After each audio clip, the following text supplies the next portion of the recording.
نحمده ونصلي ونسلم على رسوله الكريم أما بعد فأعوذ بالله من الشيطان الرجيم بسم الله الرحمن الرحيم. Today inshallah we will start chapter 11, which is about abstinence during the pursuit of learning. So this chapter is actually about righteousness and the pursuit of righteousness and the importance of piety when somebody's acquiring knowledge or in the pursuit of understanding the deen, learning the deen. It's very beautiful. Short, although it's fairly short chapter, but it's a very beautiful chapter. And it really highlights um, the fact that those who are studying the deen, um, they have to, for in order to truly benefit from what they learn, they have to also be on the path of piety, right? So it's not enough to just go down the path of education because that's what people think when they are studying the deen. That's education, isn't it? So you read books just like anybody who studies a degree or studies for GCSEs or A levels. It's what they're doing is educating themselves. And that has got nothing to do on face value um, with character building or spiritual training or any of those things. But in Islam, it's different. In Islam, it's different. That's the point of chapter 11, that those people who genuinely want to uh, acquire beneficial knowledge, they also have to embark and go on that journey of righteousness. Okay, they go hand in hand. And the reason that sacred knowledge will only truly benefit a person if they are also righteous, or you could say that the more righteous a person is, the more benefit they will derive from their learning. The reason that's the case is because uh, sacred knowledge, meaning Quran, Sunnah, Hadith, and things which lead closer to Allah Azza wa Jal, they are understood through the faculties, but they affect the heart. They are truly understood from the heart. Okay, and when we, I mean, how can I explain? Is that deeper understandings.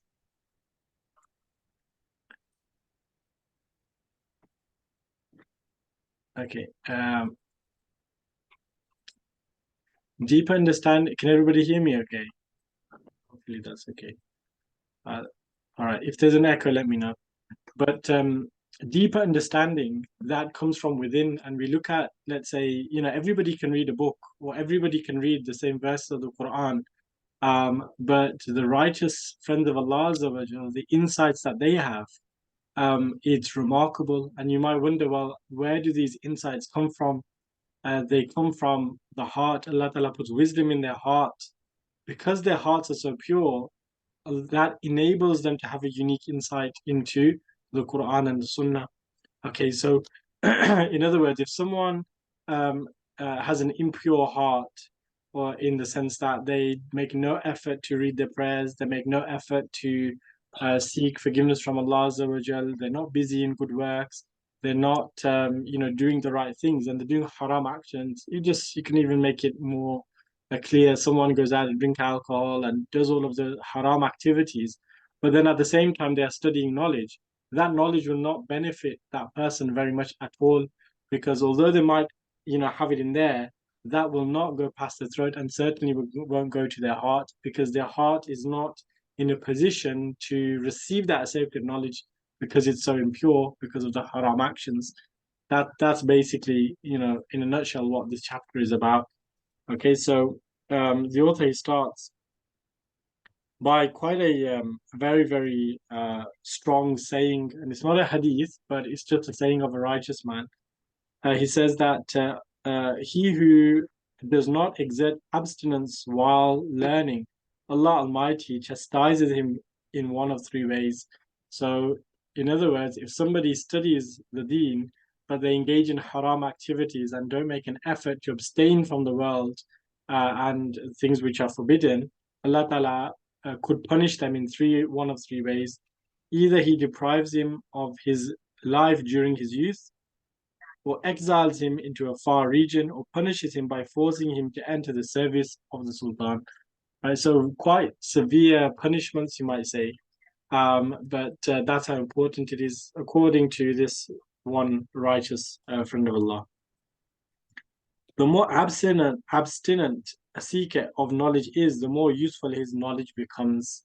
The more useful his knowledge becomes, right? Moreover, his learning becomes easier and the acquisition of beneficial matters more expansive.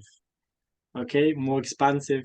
You know, the Quran Sharif, the true meaning of the Quran will be manifested to that person whose heart is pure, who is closer to Allah because of his righteousness, right? And the same with the books of Hadith. They will have a greater connection with the books of Hadith, but then they will also have a greater insight if they are closer to Allah Azza wa Jal, right? That's basically the message. And this is something which, you know, even if people appreciate, perhaps they don't emphasize enough, because people, you know, many times they go on courses, they go on to serious study, but really they're not too interested in their suluk, meaning the purity of their hearts, and they don't really focus on that. And you know, and so really, when you see such students of knowledge, you'll find that they have perhaps a lack of depth in their understanding, a lack of wisdom in their approaches, and you know, you can sometimes tell that somebody hasn't really benefited very much from the things that they've learned, when in actual fact studying books of fiqh, hadith, seerah, or any science whatsoever is a very enlightening process. It should really catapult a person, you know, all the way to Allah Azza wa Jal. And if that doesn't happen, then we have to ask ourselves the question as to why we are not truly benefiting.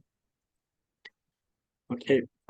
In part, abstinence is to guard against being overeating, much sleep, and abundant talk about useless matters, right? So he describes actually the position of the Zahid: eat less, talk less, and sleep less. That's what a Zahid does. A Zahid is somebody who in the spiritual realm he abstains from the dunya. Okay, so interestingly, he makes the same link between the Zahid, the one who abstains in the spiritual sense, meaning the Sufi in training. The same meaning he applies to the seeker of knowledge, right? So seeking knowledge must come in hand with the path of the Sufis if you really want to benefit, if you really want to benefit from what you're learning, right? So Shariat and Tariqat, they have to go hand in hand. In order to make most of the tariqah side, you need some understanding of Sharia. And if you want to make of the most of the Sharia, you must have an element of tariqah as well. Now, that doesn't mean to say necessarily you must have a particular sheikh or must adopt a particular tariqah, but it just means that we must make an active effort to oppose our ego and to control our desires, right? And even that discussion is pretty much dead in the water, in the sense that the world has become, you know, so intoxicating for the believers that the discussion of controlling your ego no longer, it's not even a discussion anymore, because we live in the dunya now, which has just completely immersed us into the opposite. You know, the world is about convenience. You want something, then you should just get it. You should live comfortably. You should have everything you desire. And you know, so where does the opposition of the nafs come into it? Okay, don't do, you know, abhorrent acts. Don't kill anyone. Don't drink alcohol, and don't do zina. Like, there's some of the major ones, but most people don't desire to do those things anyway, right? I mean, they're not, the moral compass is not that gone astray that they want to do those things. But when we talk about, you know, everyday life, how many of us make decisions based on controlling our egos or abstain from things in order to facilitate the controlling of our nafs? Not many decisions are made with that in mind, right? If it's not haram, then we'll do it. Even if it is a minor haram, we'll still do it. But not doing something to oppose our ego, very few people have that thought process now. And it's even more important for somebody who, of course, wants to be close to Allah Azza wa Jal, But the students of knowledge who are seeking sacred understanding, they must embark and have, remind themselves of that path if they really want to benefit. Okay. And that's why, in times gone by, the greatest awliya were the ulama, and the greatest ulama were the awliya. All right, they were synonymous, and knowledge is integral to the path, but but it's just as integral to defeating and controlling your ego. Okay, Ghaus Pak Sheikh Abdul Qadir Jilani was a great scholar. Imam Abu Hamid al-Ghazali, a tremendous scholar, great Sufi at the same time. And Imam Abu Hanifa, all of them really you do have a category of awliya who are not ulama, who are not conversant with Sharia in detail, and there is a precedent of that. Meaning you can become a friend of Allah without being a scholar, and even without studying the deen, you can become a friend of Allah. That's true, because ultimately His mercy is infinite, and yu'til hikmata man yasha. Allah Ta'ala bestows wisdom upon whomever He likes, and He brings close whomever He likes. So it's not a necessity, meaning a logical or legal necessity, that only those with knowledge can become friends of Allah. But if you look at the vast majority of friends of Allah, they were learned, meaning they had a good understanding of the law, right? And vice versa. All right. Then he goes on to talk about avoiding eating in the marketplace because it might be dubious food, right? So in other words, in I guess a modern day context of this would be avoid eating in restaurants, but that's all we do. We go out everywhere to eat in restaurants. And I've spoken about this before, but all we do is look for a halal certificate, not even a certificate, just a halal sticker, and that, our due diligence is complete, then, isn't it? We've done our checks, that you know suffices our investigation just to see a halal sticker. And obviously that's not enough, but when we see a Muslim behind the counter, we just make that assumption, and that's enough. But it might not be the person who's serving us. It might not be his responsibility. It might not even be his fault. But then there are bigger questions here in terms of how far do we have to investigate before we eat somewhere or eat particular types of meat. I mean, everybody has their own level. Everybody has their own principles. So I'm not going to go into that today. But for sure, you know, being on the side of caution is never a bad thing. But again, for us to, be disciplined enough to have caution in relation to what we say, what we eat, and what we do, we have to appreciate that all of these things affect our soul. And we have to really care about the health of our ruh, our heart. And what happens is that we don't really care about something until we realize it's actually in bad condition. Physical health, for example, everybody continues with the sugars, the unhealthy food, eats whatever they want until they become obese, or they get a warning from the doctor to say that you are very, very unhealthy and you've got these conditions, you've got diabetes, you've got poor sugar levels, or whatever. When we get the warning from the doctors, that's when you say, actually, you know what, I can't have all the fizzy drinks, I can't have the sugar, I can't have this, I can't have that. And so the problem is that in the spiritual realm, and no, we don't get such warnings. Very seldom will somebody get such a warning in regards to the purity of their heart. So, and even if we did, we wouldn't believe it because it's not empirical. So the doctor who tells us that, your physical health is very poor, we'll believe them because they'll say, here's your blood test. Look, your blood test is this, and you've got low deficiency in this, and this is your problem. This is an issue. Here's the evidence, right? So we'll take that on board, and then we'll be very careful about what we eat and what we do. Whereas in tariqah, in the spiritual realm, like I said, the sheikh or the wali who tells you, listen, you need to sort yourself out because your spiritual health is not good. Okay, if we are a murid, we might take it on board. But even then, we won't take it seriously. And one of the reasons we won't take it seriously is because really, it's only his opinion. It's not a fact, is it? And so that's one of the reasons why we really struggle to have discipline in how we behave in the dunya, because we don't see the negative effects of it, you see, on our ruh. We don't see that. But for sure, um, the opposite is true.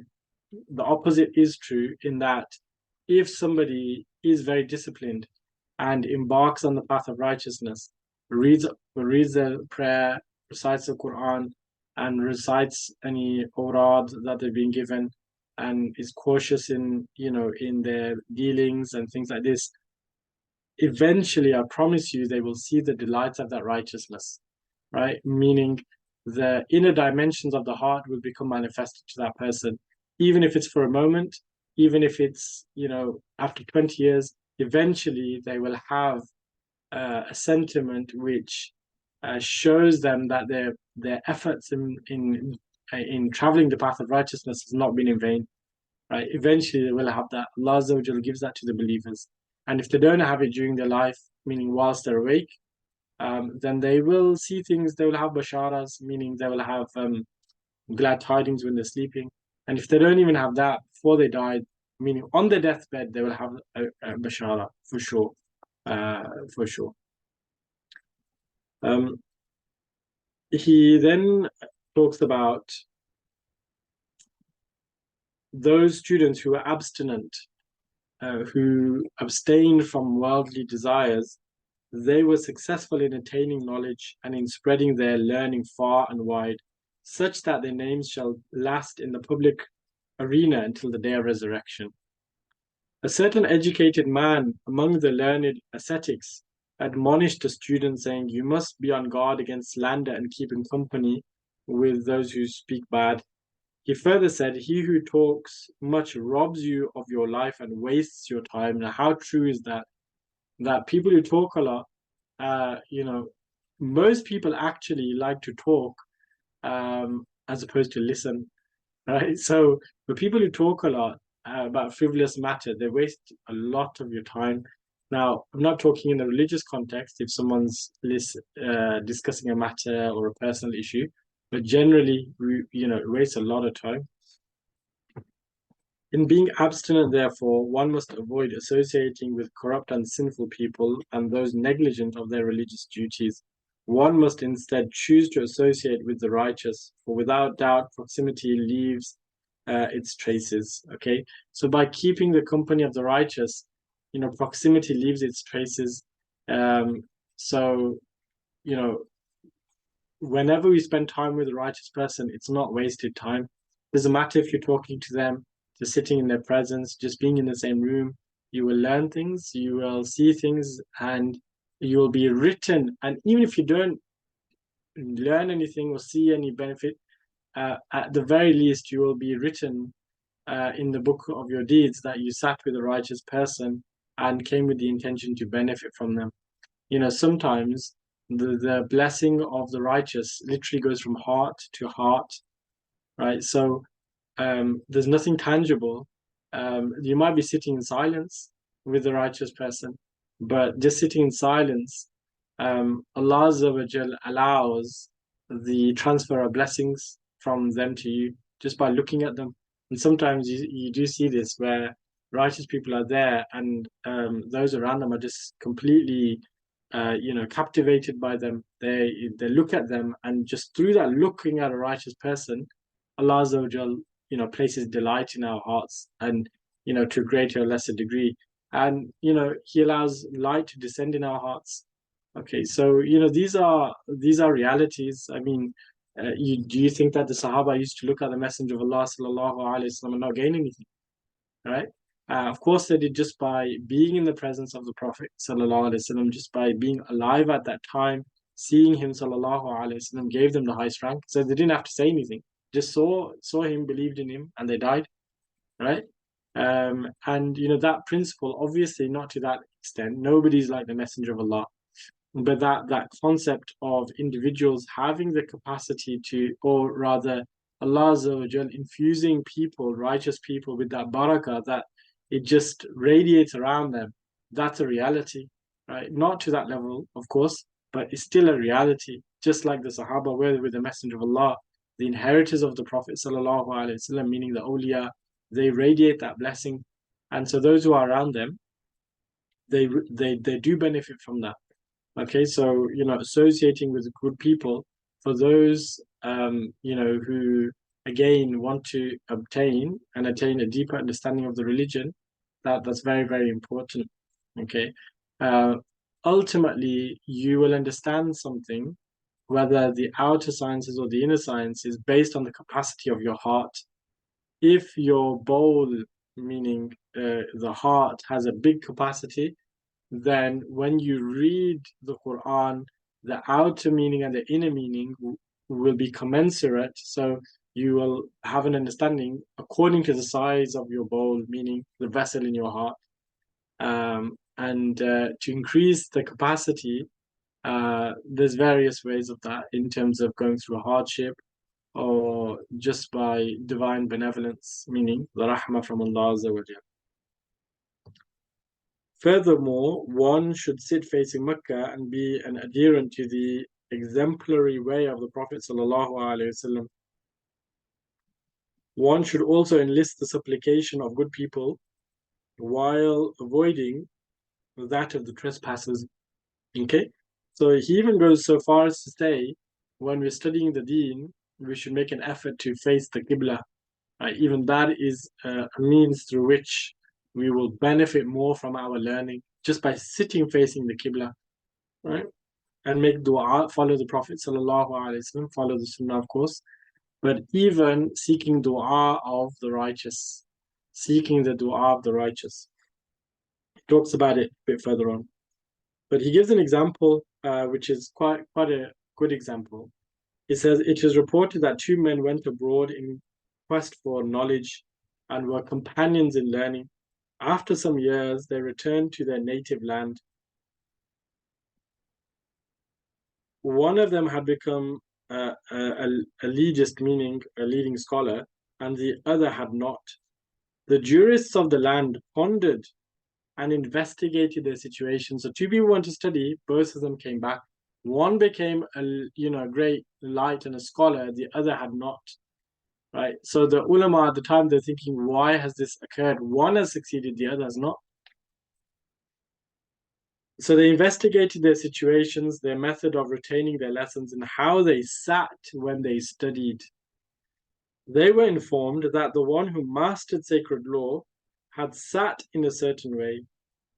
While he often repeated what he had learned, he also faced the Qibla and the city in which he had gathered his knowledge. Right?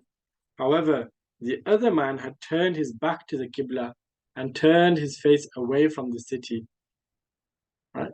So the theologians and the jurists agreed that a jurist masters the study of law through the blessing of turning in the direction of the Qibla. Right? Since this is the traditional way of sitting, except under compulsion to do otherwise. Right? So these are sublime passages, you could say, and principles that somebody could tangibly benefit in their understanding of sacred law by facing the Qibla. These are things that wouldn't even occur to us, right? But it's obviously based on the condition that a person does the basics as well. There's no point sitting and facing the Qibla wishing to understand all of the books of fiqh when you don't read namaz or you don't recite Quran and you're doing haram. So these are examples really of people who have excelled in their righteousness and their piety to such a level that they even benefit when they face the Qibla. When they face the Qibla, they have an understanding that they didn't have before. And there are examples of that, different times for different people, that at certain times of the day or during certain actions, a person is blessed with an understanding they didn't have before. Right? It's just one of those things. Sometimes, for example, in the Isha prayer, when we're reading the Isha prayer, Allah Ta'ala gives a great understanding of a particular thing, or He inspires some thoughts of regarding certain issues which people have never thought of before. Right. So this is an example on night prayers. So when we're worshipping Allah Azza wa Jal, it's very possible, very conceivable, and this does happen, that we'll be reading Salah, concentrating on the prayer, but during the prayer, Allah Azza wa Jal, through His divine benevolence, He inspires the heart of the believer with a great idea or a great insight or a further understanding. And it could be in relation to the worldly affairs, it could be in relation to deen affairs, right? So, you know, again, these things happen. Nobody knows when Allah Azza wa Jal is going to um, allow us to, bless us in that way. Okay, so for this student, his facing the Qibla was a means of his acceptance, right? It's absolutely incredible. So, you know, in another way to look at it is to basically understand that no act of righteousness is overlooked by Allah Azza wa Jal, right? So you could say the equivalent of that would be studying in wudu, making sure you revise your lesson, or just, the trick is to do something that Allah loves. Allah Azza wa Jal loves it so much He accepts it. And it could be any little action, provided it's done with sincerity. So the thing that Allah Azza wa Jal loves the most is sincerity. And if a person does anything with sincerely, that that has the greatest chance of being accepted by Allah. Right. So this person who faced the Qibla and studied, you could, for sure, you could conclude that he did so very sincerely. Now, we may not face the Qibla, but we might do something else which very, very sincerely, purely for the sake of Allah. And just to please Allah, we do this thing. And through that, Allah allows us to become, a very learned person. Right. He opens the vessel of our heart so we gain a true understanding of the deen. Right. We never know when that's going to happen. But our job is just to put ourselves in a position whereby we're making ourselves available in the the best way possible to receive it. That's the trick. He also says students also learn through the blessing of Muslims making dua for them. Right, another very overlooked thing. That Look what he says: Muslims. Students also learn through the blessing of Muslims making dua for them. Right? So imagine that a means of you learning something is somebody else's dua. A means of you becoming educated and having an understanding of the Quran is somebody else's dua. Right? Not your effort, not that you spend hours and hours reading the book, not that, but somebody else's dua for you. And because of somebody else's dua for you, it gave you the capacity, again, made your vessel in your heart bigger. And so you were able to understand a lot more. Right? This happens as well. It's truly remarkable. All right. So, there's plenty of opportunities for us if we seek it, you see. If we don't seek, then that's, we can't expect to receive anything. We have to have a desire, a yearning, an aspiration, intention. And if you have those things, Allah Azza wa Jal will never ever not fulfill our desires, which are legitimate, obviously, in this way. Okay. It is necessary in the quest of learning not to neglect both the etiquette and practice of the Prophet ﷺ, for whoever is negligent of the etiquette is likewise deprived of the practice of the Prophet ﷺ. And he who neglects the practice of the Prophet ﷺ is deprived of the fulfillment of his legal obligations. Moreover, he who is deprived of the fulfillment of his legal obligations is denied goodness in the hereafter.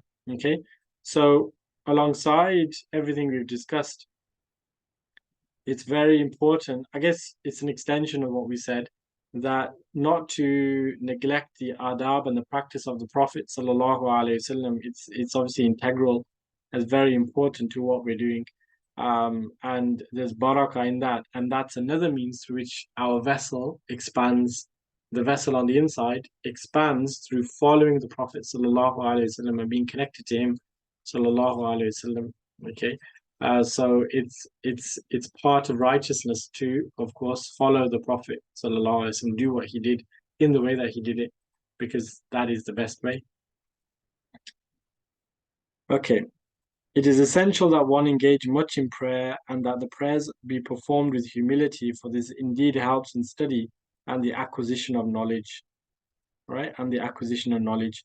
And again, so that's what I was just saying, isn't it? So if you read prayer, abundant prayers is very helpful in the acquisition of knowledge, right? So the night prayer, voluntary prayers, the obligatory prayers, all of these things help our, build our capacities. It is important that one carry with him a book under any circumstance in order to read it. I mean, when I read that earlier, I thought to myself, well, look, nobody carries books anymore. Nobody even reads anymore. But the equivalent would be, I suppose, make sure you have an app on your phone available at all times so you can learn via that app. I think that's the only way to understand that now. So if you're traveling, if you are, sitting down, you have nothing to do, rather than scrolling through social media, have an app on your phone which can benefit you. So read a book, read some hadith, or download any app you want, really, which can benefit you, right? Because everybody, whenever they have 5 seconds spare, opens their phone, isn't it? So the objective really is, or the challenge is, to make that use beneficial as best as we can. So rather than having a book, if you don't want to carry a book, then at least have an app on your phone that is available at all times that we can learn from. So that can be your task, and my task as well, to be fair. Okay.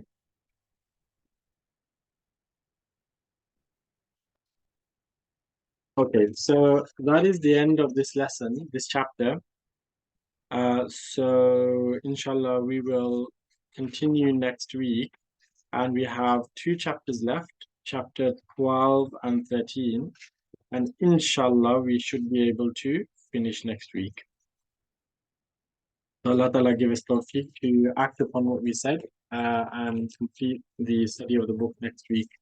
Ameen. Inshallah. Ameen. Wa ma alayna illa al-balagh mubin. Assalamu alaikum wa rahmatullahi wa barakatuh. Wa alaikum assalam wa rahmatullahi wa barakatuh.